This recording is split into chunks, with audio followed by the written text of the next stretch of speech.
Supreme court में चल रही सुनवाई की सुप्रीम कोर्ट ने कहा है कि अगर सड़क के बीच में कोई धार्मिक संरचना है, चाहे वो गुरुद्वारा हो, दरगाह हो या मंदिर हो, सार्वजनिक बाधा नहीं बन सकती। संजय, सुन पा रहे हैं आप? क्या रही सख्त टिप्पणी कोर्ट की?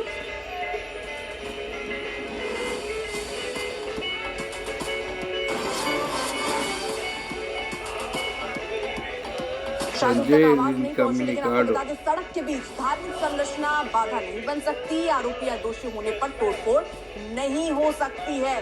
सुप्रीम कोर्ट ने सख्त टिप्पणी यहाँ पर की और ये कहा कि हमारे निर्देश सभी के लिए होंगे, चाहे वो किसी भी धार्मिक समुदाय के हो। सुनवाई के दौरान जस्टिस गवई ने कहा, हम ये साफ कर देना चाहते हैं कि इसलिए तोड़फोड़ नहीं की जा सकती क्योंकि कोई व्यक्ति आरोपी है या दोषी है, इसलिए बुलडोजर एक्शन नहीं हो सकता है। यहाँ पर ये भी कोर्ट ने कहा कि अगर उल्लंघन करने वाले 2 स्ट्रक्चर हैं और सिर्फ एक पर कार्रवाई की जाती है तो भी सवाल उठता है।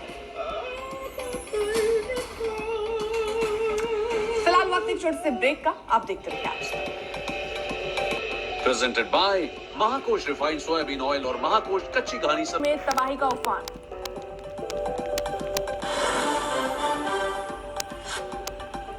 जम्मू कश्मीर में 40 सीटों पर आखिरी दौर की जारी वोटिंग। 11 बजे तक करीब 28% मतदान, 7 जिलों में कड़ी सुरक्षा में वोट।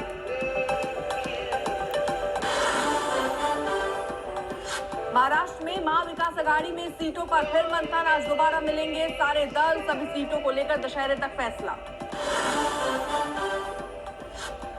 अभिनेता गोविंदा अपनी रिवॉल्वर से गोली लगने से घायल, गन चेक में मिसफायर, ऑडियो मैसेज जारी करके कहा, मैं ठीक हूं। दक्षिणी लेबनान में इजराइल की सेना का अब जमीनी हमला, हिजबुल्लाह पर ताबड़तोड़ हमले, बेरूत एयरपोर्ट के पास धमाका।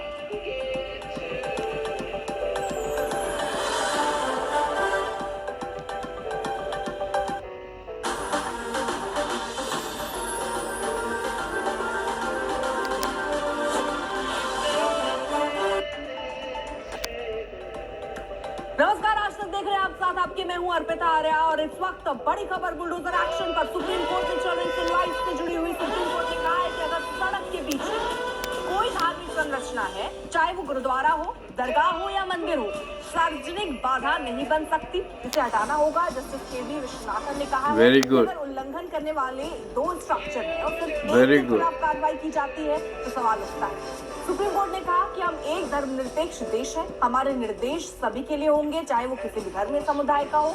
सुनवाई के दौरान जस्टिस गवई ने कहा कि ये हम साफ कर देना चाहते हैं कि सिर्फ इसलिए तोड़फोड़ नहीं की जा सकती क्योंकि कोई व्यक्ति आरोपी है या दोषी है। संजय शर्मा हमारे साथ, हमारे सहयोगी इस वक्त जुड़ चुके हैं। संजय, क्या क्या टिप्पणी रही कोर्ट की? है कि हम धर्मनिरपेक्ष देश में रह रहे हैं और हमारा आदेश पूरे देश के लिए वो है और ऐसे में किसी भी धर्म और जाति का मतलब नहीं है, लेकिन अगर कोई सार्वजनिक जगह पर अवैध कब्जा किया गया है तो उसे हटाना जरूरी है, चाहे वो गुरुद्वारा हो, मस्जिद हो, मंदिर हो या कोई भी धार्मिक स्थल हो।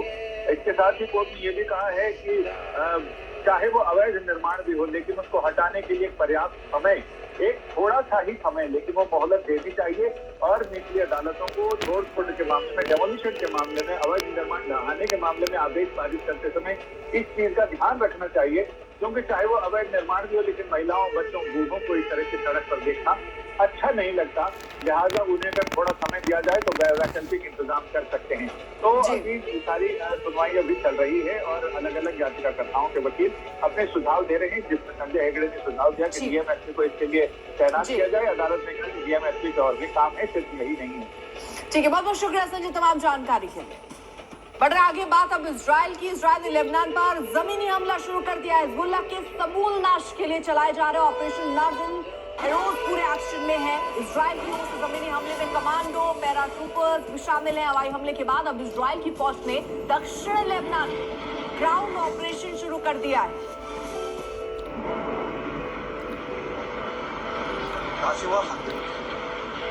तो हिजबुल्लाह के समूल नाश के लिए अब ऑपरेशन और ये पूरी तरीके से इजराइल एक्शन में नजर आता है। इजराइल की ओर से जमीनी हमलों में कमांडो पैराट्रूपर्स भी शामिल हैं। हवाई हमले के बाद अब इजराइल की फौज ने दक्षिण लेबनान में ग्राउंड ऑपरेशन शुरू कर दिया और पूरी प्लानिंग के तहत इजराइल ये करता हुआ नजर आ रहा है। जहां पर पहले जो हथियारों का ठिकाना था उन्हें टारगेट किया। के हालात जंग के बीच दर्शकों तक ग्राउंड रिपोर्ट पहुंचा रहे अशरफ वानी का रुख करेंगे। वो बेका वैली में इस वक्त मौजूद है।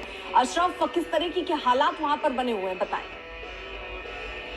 अलबत्ता मैं इस वक्त जिस सड़क पर चल रहा हूँ ये एक और वो रास्ता है जहाँ से लोग भाग रहे हैं।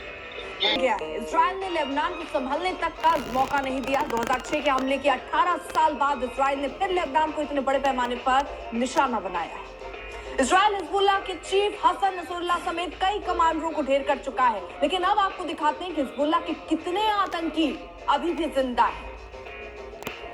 इसराइल में युद्ध चल रहा है, उसमें हिजबुल्लाह अब सीरिया को भी टारगेट पर लिया है। बीती रात दमिश्क पर इजराइल ने बम बरसाए, कई रिहायशी इलाकों से धुआं उठता दिखा है। इजराइल का ये अटैक लगातार जारी है। अलग अलग इलाकों को अब निशाना इजराइल बना रहा है और जमीनी लड़ाई छेड़ता हुआ यहाँ पर बेरूत एयरपोर्ट के करीब की तस्वीर हम आपको दिखा